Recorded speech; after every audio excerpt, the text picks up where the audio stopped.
ஆனா இன்றைக்கு தான் வாழ்க்கையில முதலா கேள்விப்படுறேன் எல்லா பல்லாலையும் வந்து ஒரே டைம்ல வந்து வாளி நிரம்புற அளவுக்கு பிளட் பாரன்னு சொல்லிட்டு. வாளி உள்ளா கண்டு இதை உள்ள வெயிட் நிறைஞ்சு தலையை நிறைஞ்சு வாளி உள்ளா ரத்தமா ரத்தமாகுது. அதாவது பல்லால வந்து ரத்தம் பல்லாரத்தை வந்த பல்லு எல்லாம் ஆடுதா இல்ல சரியா இருக்கா? அக்கா உங்களுக்கு வந்து இப்போ வாயால வந்து பிளட் வரக்குள்ள வந்து வலிக்குமா உங்களுக்கு?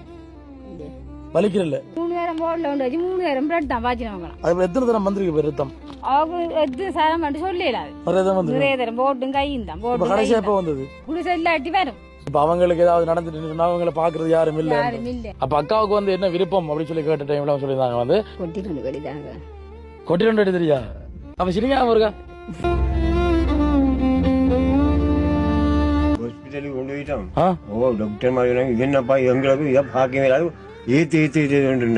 ஒருவேளை இவங்க வந்து சின்ன வயசுல இருந்து அந்த வலிப்பு வாரத்தால வந்து இவங்க எடுக்கிற டேப்லெட் அடுத்து வந்து இவங்களுக்கு அந்த சாப்பாடு ஒழுங்கா சாப்பிடாது ஒரு சத்து இல்லாதால வந்து இந்த ஒரு பிரச்சனை வந்திருக்கு. ஆனா நினைக்கிறேன் டெய்லி சமைப்பாங்களே உண்மை சொல்லுங்க.